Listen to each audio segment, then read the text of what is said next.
10 محرم الحرام کو جیو نیوز پر ایک پروگرام نشر کیا جاتا ہے سفر عشق کے نام سے، جو کہ ایک ڈاکومنٹری ہے۔ تو اس میں حضور نبی اکرم صلی اللہ علیہ وسلم کی اور حضرت امام حسین رضی اللہ تعالیٰ عنہ کے نعوذ باللہ من ذالک، نعوذ باللہ، کچھ خاکے شیئر کیے گئے، وہ نشر کیا گیا، جو کہ ایک بہت ہی افسوس اور غمگین صورتحال ہے۔ یہی کام ڈنمارک، جرمنی یا فرانس نے کیا تھا، تو اس پر ہم نے کیا ری ایکشن دیا تھا؟ یہی کام آج پاکستان میں ہوا ہے، اور وہ بھی ایک اتنے بڑے ادارے کی طرف سے، ایک اتنے بڑے نیوز چینل کی طرف سے، تو اس پر ایک تعین ہونا چاہیے۔ ان کو 15 دن کے لیے پیمرا نے جو سزا دی ہے یہ ناکافی ہے۔ ایک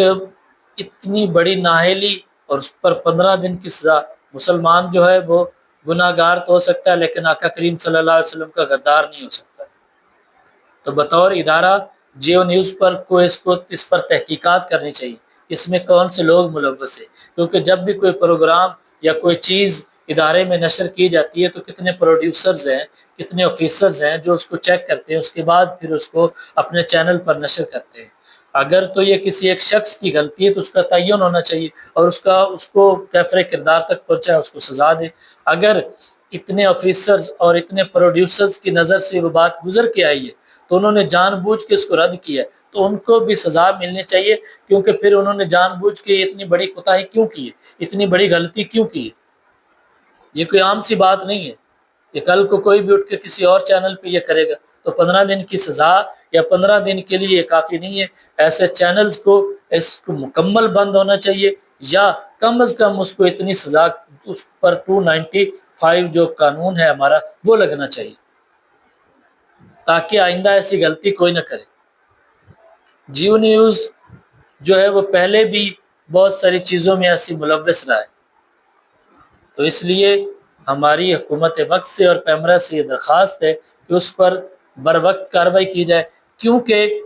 اگر آپ قانونی کارروائی نہیں کریں گے تو پھر ملک میں بدامنی کا خدشہ ہے، بہت سے ایسے مسائل جنم لیں گے، پھر ہم کہتے ہیں کہ فلاں شخص نے قانون ہاتھ میں لے لیا۔ بھائی جب آپ قانون کے مطابق اس کو سزا ہی نہیں دیں گے، اس پر کوئی عمل درآمد ہی نہیں کریں گے، ہم قانون ہاتھ میں لینے کی سختی سے مخالفت کرتے ہیں۔ ہم آج بھی کہتے ہیں کہ یہ کام عدالتیں کریں، عدالتوں میں انصاف ملے۔ ہم آج بھی کہتے ہیں کہ ایسی چیزوں سے درگزر کرنا چاہیے، لیکن جب آپ بطور ادارہ یا بطور ایک ذمہ دار شہری ہونے کے ناطے ایسی غلطی اور کوتاہی کریں گے اور پھر اس شخص کو یا اس کو آپ سزا نہیں دیں گے، پھر اس کے بعد آپ عوام سے ری ایکشن کا توقع کیا کر سکتے ہیں؟ پھر عوام کیا کرے؟ ایز اے مسلمان، ایز اے حضور کا امتی، ہمارا یہ فرض بنتا ہے کہ ہم ایسے لوگوں کا اور جو لوگ اس کے میں ملوث ہیں ان کو سزا دیں اور ان کو منظر عام پر لائیں کہ یہ انہوں نے غلطی جان بوجھ کر کی ہے یا ان سے کروائی گئی ہے، یا اس کے پیچھے کون سے کردار ہیں، کون سے لوگ ہیں، کہاں سے یہ سب کچھ ہو رہا ہے۔ تو مسلمانوں سے، اپنے بھائیوں سے بھی گزارش ہے تمام سے کہ اس ویڈیو کو شیئر کریں۔